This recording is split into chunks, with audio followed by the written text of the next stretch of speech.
or whatever that smell is that's in the Uber or the taxi cab, that air freshener that they all use, take that, shove it up your nose. Just fucking sniff a line of it. Just cut it up and inhale it. That is the experience of getting close to this drink. It's been a while since we've revisited my skull of doom, the skull of receipts of bad customer ideas. So that means it's time. It's time for another round of the customer's always wrong here on how to drink, and I'm wasting no time at all.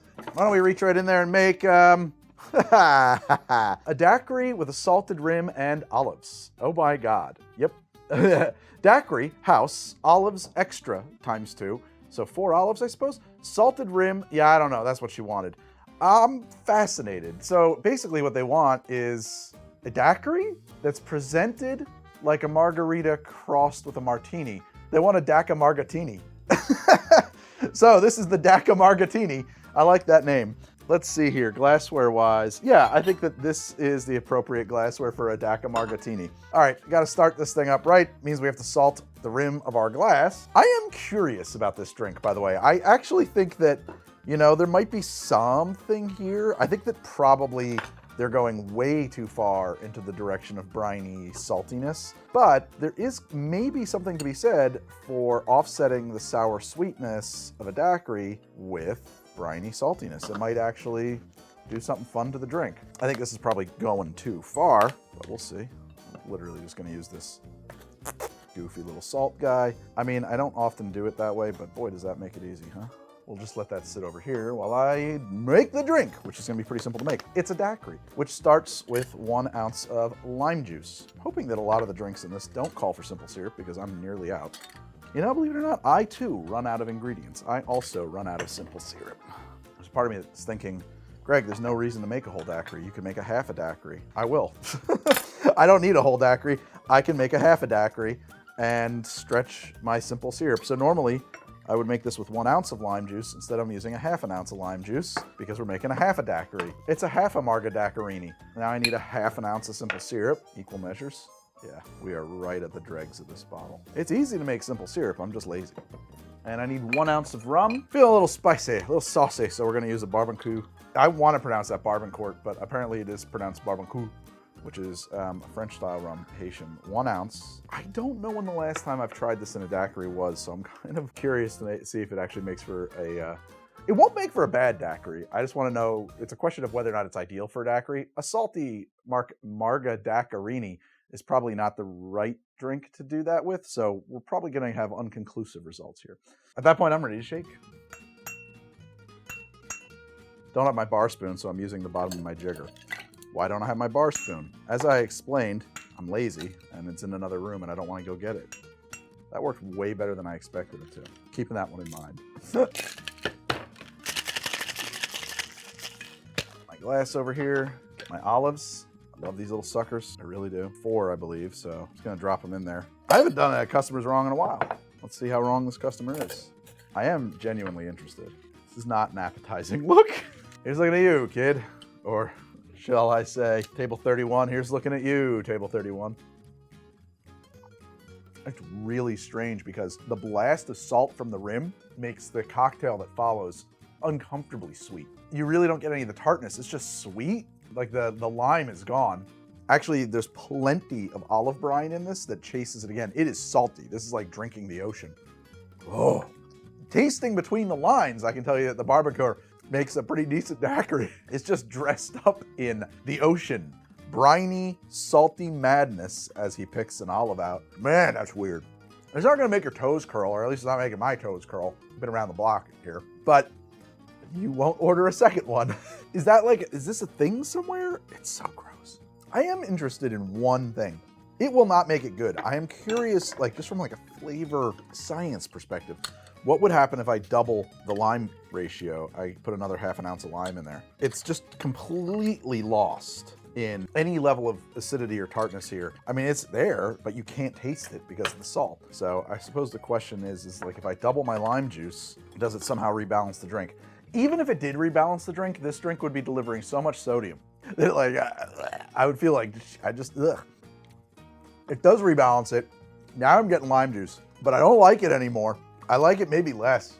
Now there's like a real conflict happening here. This is a war zone of a drink. This is a drink set against itself. It is a drink that hates itself. It needs help. It's in dire straits. The conditions are bad.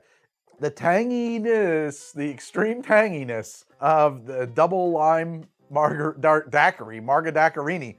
My mouth is just like souping up. It's just souping. Meets up with all of that brine and that salt, and I feel like I have immediate heartburn. And my, okay, next. I am opposed to this drink for many reasons. We are at crossed purposes. Next receipt here we go. Let's do this, do it again. Ooh, what do we got here? God, the Malort Espressotini. Oh no, that's an espresso martini made with Malort. I don't think that that's gonna be good. I don't think there's any salvation for that drink. I don't think there's any way to make this good. Oh my God, a Malort Espressotini. How am I gonna do this? I'm kind of winging it. If I was behind the bar and someone ordered a Malort Espressotini, this is how I would make it. I'm gonna start with an ounce of Malort. That's closer to 1.25 ounces, I would say. The famously disgusting, bitter, extremely bitter, nasty booze. Did a whole episode where I tried to make good cocktails from it. It wasn't impossible, it was hard. We're definitely gonna sweeten this up. So this will require 3/4 ounce of simple syrup. I think I'm gonna do 2 ounces of coffee. It's funny, I don't know why this is on the bar. I have this Smirnoff vanilla here. I actually kind of think like, well, it's a coffee beverage. Like I wanted to stiffen it with a little vodka. I don't have regular vodka handy, but honestly, I don't think that the vanilla vodka is a bad choice. I think it might be nice. Here we go, 1 ounce of vanilla vodka. Again, if you come to the How to Drink bar and order a Malort Espressotini, this is probably what I'm gonna make for you. Just gonna look around and grab what I need to make that. At this point, we're gonna shake using my jigger as the breaker. What's funny about that is I just walked out of the bar to go grab the coffee, and I totally could have grabbed my bar spoon, but I didn't. It's got a good froth. I like that. That's actually a nice look for an espresso martini. Good frothy, creamy head. Often you would garnish an espresso martini with a couple of coffee beans on the top there. I am going to skip that because it's a waste of my energy. Here we are for you, custom table 7, the Malort Espressotini. I am an optimist. I'm an eternal optimist. I am genuine. I'm a cynic, but I'm an optimist. Genuinely holding out hope that this drink is good, or at least, I mean, bittersweet and vanilla doesn't sound immediately like the worst possible idea, but we'll see. It's so bitter, but it is in fact a lot better. I mean, I'm not gonna lie, I prefer this to the to the Daiq-a-tini, Daiq-a-marg-a-tini, or whatever the hell I called it. I prefer this. It is way, way, way too bitter. The thing of it is that coffee can be very bitter. So it's not a bajillion miles away from your expectations. It could be a lot sweeter, and I think it would become a lot more palatable. I think people would like it more. Do I want it to be a lot sweeter? Not particularly. It does taste like it's gonna give me a belly. It tastes like it's gonna give me some heartburn or something here. The vanilla note is actually pretty subtle here, and I stand by that choice. I think using a vanilla vodka made a lot of sense because the vanilla is one of the 2 lingering aftertastes. So I'm still tasting vanilla in my mouth, and it's just sort of like a powerful aroma, right? Like it's kind of all around me in my olfactory system. What's weird is that I'm also still tasting the bitterness of the Malort. So at least my thinking here is at least it's not just Malort on its way out, right? Like it's Malort plus something else. It's Malort with a little distraction on top. It's not a good idea. The first thing you taste is just this extreme bitterness, and bitterness that's like beyond your expectations for like consumables, unless you happen to do what I do for a living. It kind of tastes like the stench of a carpet store, you know, that like, I think it's formaldehyde or something. It tastes like that. So like your first thought probably is gonna be, this isn't food. I should not have this in my mouth. That quickly subsides though, and it is replaced by sweet vanilla coffee, which is nice, actually. And the texture is nice. The frothiness of what happens to the coffee when you shake it is actually really pleasant. And then it again kind of cycles into this lingering bitterness and vanilla flavor. There's like my brain, I'm like, it's kind of some spicy notes would be nice, but I mean like Christmassy spice notes, so like Angostura bitters, but I definitely don't want to add anything that will increase its bitterness. I think that you could increase its sweetness and maybe even like dramatically so, but at that point it's just gonna be like a milkshake, right? Like you can bury anything in sugar and stomach it. I'm satisfied that we have created the Malort Espressotini and that we maybe have a roadmap for how to do something slightly better with it, but I don't have enough curiosity to actually put that plan into action. I mean, what the fuck? I'll try, okay, whatever. I will, apparently I will. I've lied to myself. I'm gonna do another, let's see how much simple I have, and then I'll probably have to take a fucking break and make it more simple. Put another ½ an ounce in there, extra sweetness, and stir that up real good. Again, no bar spoon, only knife. I actually think that makes it pretty cool. Yeah, that's really what was missing, more sweetness. Now though, the bitterness is a little bit hidden. It's still very bitter, but it's a little bit hidden. And so like there's this like snapping bite on the sides of my tongue that you're like, where's that coming from? Because you're not really reading 100% of how bitter it is. You're still reading plenty of the bitterness. Yeah, I mean, the sweetening it is good. So I would double your sweetness or 1.5 it, you know? Thank you, Table 7. Thank you for this wonderfully humiliating, no. Thank you, Table 7, for this experience. As we approach the blackest of Fridays, I have an important message to bring to you from our somnambulous masters at Helix Mattress. My eternal gratitude to ye dread lords of sleep. Helix Mattress makes premium mattresses for you to confine your opposing corpus to, whilst your wandering subconscious probes the contours of Stygian shores as yet undiscovered. Indeed, these mattresses are tailored to the needs of your particular rituals of slumber. For when you use the link henceforth provided below, you will be directed to answer a series of deceptively simple questions designed to probe the very innermost engines of your sleepfulness. Having laid bare the previously unknowable truths at the heart of my sleep and armed themselves with that knowledge, Helix has paired me with a mattress they call the Midnight Lux. I have found it to be more than adequate a transport for my sleeping self unto Nod. However, if during the first 100 nights of restfulness I shared with my Midnight Lux, I had found it wanting, I could have had Helix come and retrieve it from my home without any discomfort to myself. Helix calls this their 100-night risk-free sleep trial, a policy I am sure you will find most agreeable. Have I mentioned that Helix sleep mattresses are fiberglass and formaldehyde-free? An oversight upon my part I have thus corrected. As I am loath to depart my sanctum, and as such the prospect of traversing to a local mattress monger and haggling over the price of sleep is unbearable to me.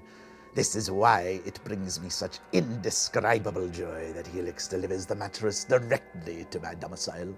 When it arrives, it is bound tightly inside of a cardboard casket. You will watch as it inflates its inanimate lungs with air and swells with comfort. And now I must intone the incantation known as the CTA with extreme care, for it must be spake verbatim. This video is sponsored by Helix Sleep. Their Black Friday sale is running now for a limited time, and it's a great time to upgrade your mattress. Visit helixsleep.com/howtodrink to get 25% off your mattress, plus 2 free pillows, and receive a free bedding bundle with your Lux or Elite order. I must now bid you farewell and return you to a regularly scheduled program. All right. Back into the skull here. Okay, Kelly's got an order for a Tito's on the rocks with soda water and a splash of cream and a lime in a tall glass.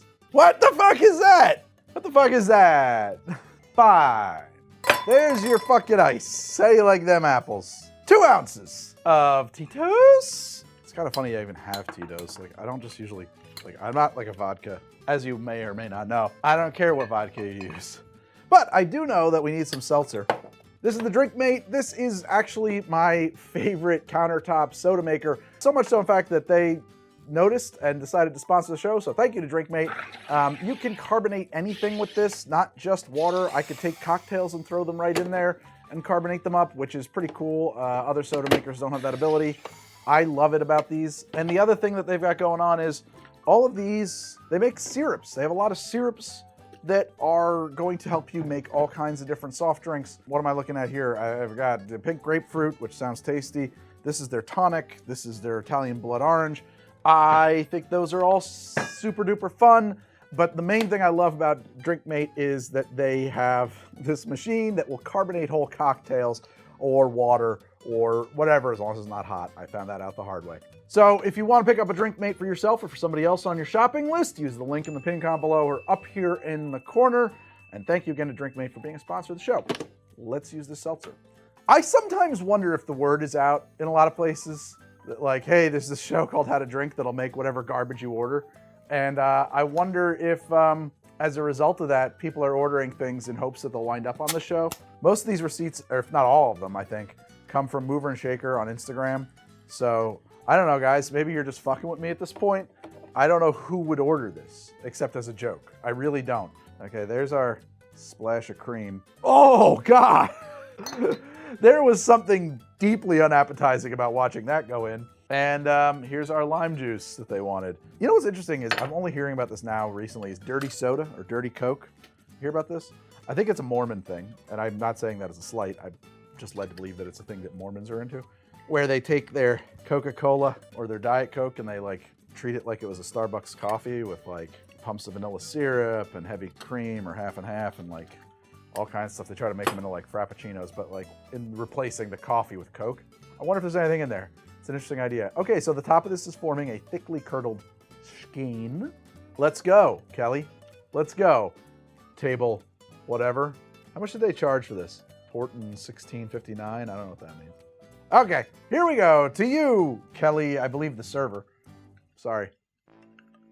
So it's not that gross, but it's also not good at all. There's not enough cream for it to get creamy. There's probably not even enough for it to curdle in a meaningful way in the presence of the acidity. So we're not getting that yet. It is acidic. You do taste that. It is fizzy. Thank you, DrinkMate. It is fizzy. In what way is this better than a vodka, soda, and lime? I don't know. I can't imagine what it is that you've got going on here that you wanted to have going on here. So maybe you just had like a splash is a hell of a lot more. That's like kind of the only thing I can think of. And maybe that's what I'm missing out on here. So it's extremely gross. There's something like the lime might be holding onto the ice or something, because where the ice is, and I know this isn't going to show up on camera, but like it's electric green against the whiteness of the fizzy cream. Again, I just don't get it. I just don't get it. I don't like it either, but truly the problem is that I don't get it. I don't even understand what. It's not a gross out drink, although it sounds like it will be. It's not a good drink. It is curdling. That's less than ideal, but like cheese is curdled milk. It does have a kind of a curdly thing going on in here. It is thickening now. It's turning into some cheese. Maybe it's a gross out drink. I don't know. I've had so many things so much worse than this. You know, I'm offended by its tepid nature. It comes at me and it brings nothing to this fight. Am I a joke to you? You just brought a fizzy cement mixer to a gunfight. It is really thickening up though, actually. Now it is thick. It's really setting up a solidification process here. And other than the fact that like now it's getting thicker, it is still the same drink. You know, I got nothing here. This guy, no good. What's next? Something called a reality mimosa. No juice, Red Bull. Wait a second, what? So it's a mimosa that's got no orange. A mimosa? Is a reality mimosa a thing I should know what that is? Maybe it is. Maybe I gotta look up what I've never heard of that. What's a reality mimosa? I mean, it's not a drink I can find online, so I don't think it's like, if it might be the house mimosa at whatever bar this came from.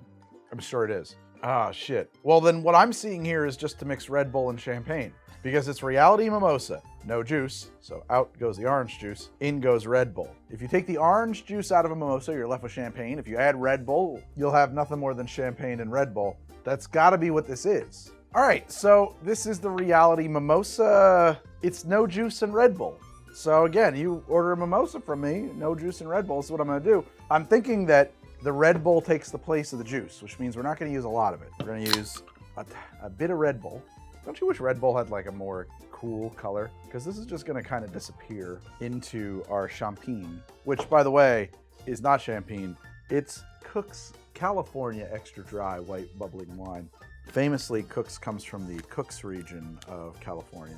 If it doesn't come from the Cook's region of California, it's only champagne. Face towards enemy. There we go. And away we go. I remember my youthful days of drinking champagne and Red Bull. Oh, those were salad days. Halcyon day. Oh, the smell. This could be bad. I was just overwhelmed with the smell of Red Bull. Something about the champagne hitting it just like exploded Red Bull vapors into the atmosphere. It is brutally Red Bull-y in here right now. What's crazy is you're seeing the mix of bubbles. It's honestly very cool looking, and I don't know how much this is showing up on camera, but there are streamers of champagne bubbles jumping off of soda bubbles. Usually they have to come off of the sides of the glass or some nucleation point, but these are nucleating out of the middle of the fluid and dancing around like streamers. It's actually really cool looking visually. I mean, it's downright science fictional, okay? But will it be any good? It looks like the arms of a hydra, like one of those microscopic predators. That's so freaking weird looking. All right, to reality. Oh, who would drink that? This is the worst one of the episode so far. I do think that number 2 drink, the creamy vodka seltzer, is the one that's gonna make me feel the worst because I'm already feeling like shit, but this is the worst drink so far. The aromatics of the Red Bull, and what does Red Bull taste like? To me, like a cross between like bad violet and fake strawberry. The aromatics of that just like really juiced up the ass from the champagne are something. They're really something very deeply unpleasant. Okay, so I live in New Jersey. There's a place not terrifically far from me called IFF, International Fragrances and Flavors, where they make fragrances and flavors. When you drive past that place at night, because they usually only do this at night because people will complain otherwise, sometimes they're making like Tide scent. And the whole area stenches of Tide, you know, like the laundry stuff. Or the whole area, like they'll just inundate the counties with like coffee, with a scent, with an aroma, with a flavor. That's what's happening here. It is so aromatic. It's takes your breath away. The dancing bubbles are really kind of wild though. That I just think it looks neat. I wish you could do more with it in a better drink.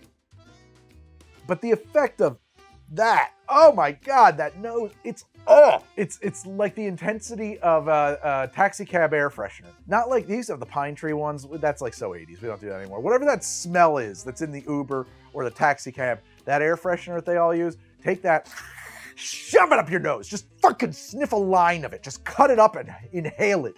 That is the experience of getting close to this drink. Flavor-wise, it's Red Bull and wine. It's aggressively artificial tasting violet and strawberry and the buttery notes of a California white wine. I don't know how else to explain that. There's a little bit of a crisp sort of tannin accentuating the broed out vibes of Red Bull. And down here are some buttery notes from the Cook's champagne. I mean, I fucking hate it.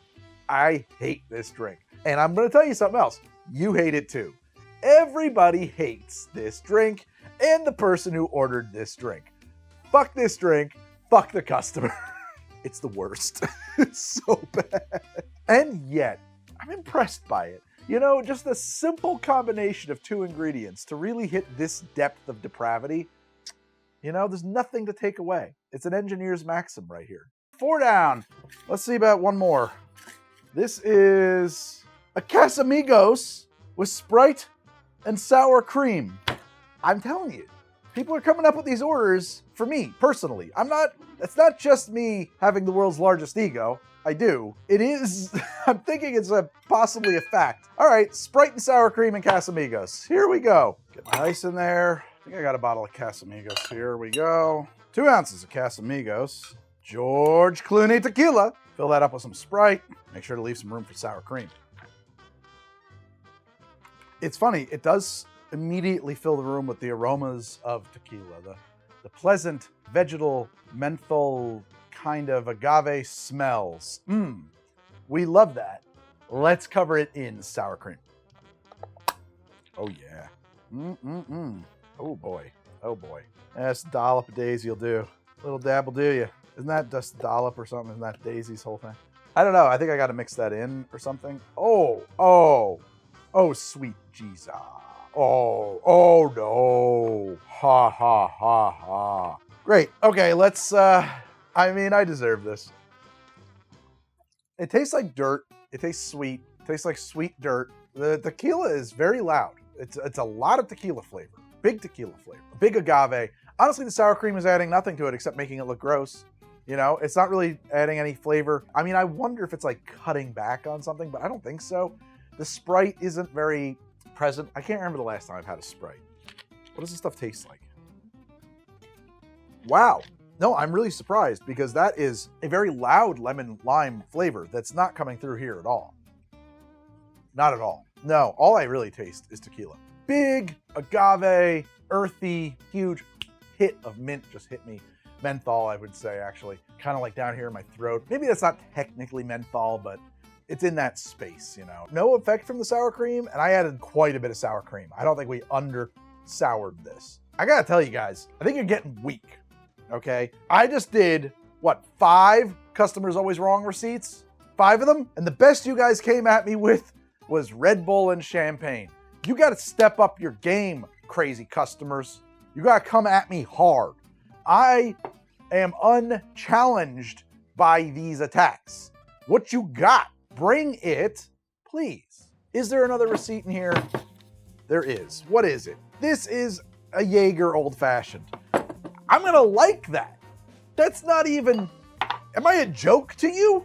There's kind of a Bengay aftertaste on that Casamigos thing that I just made. A Jäger Old Fashioned. 2 ounces of Jäger. Jäger's already pretty sweet. If I have any simple left, I'll throw some in. But yeah, like call that a bar spoon and a half is simple. Probably really just about a bar spoon. But Jäger's already sweet. So I certainly don't need more than that. A couple dashes of Angostura, orange twist, and the Jäger Old Fashioned. Again, I think I'm gonna like this.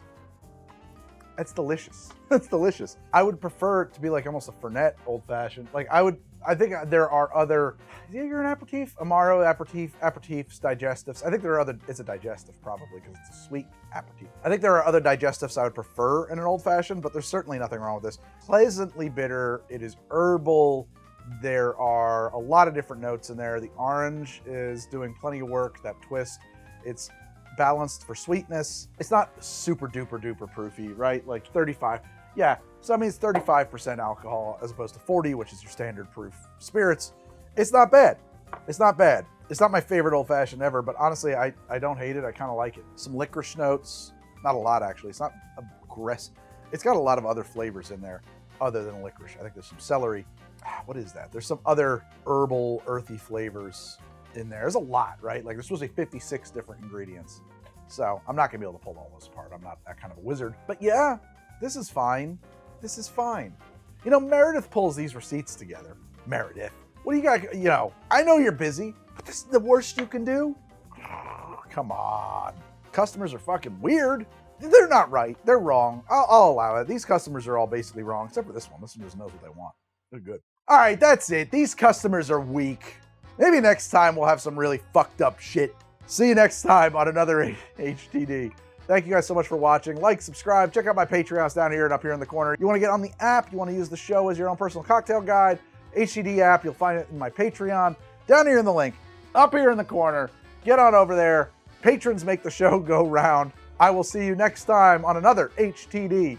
Until then, I actually will be enjoying this Jäger Old Fashioned. Good night.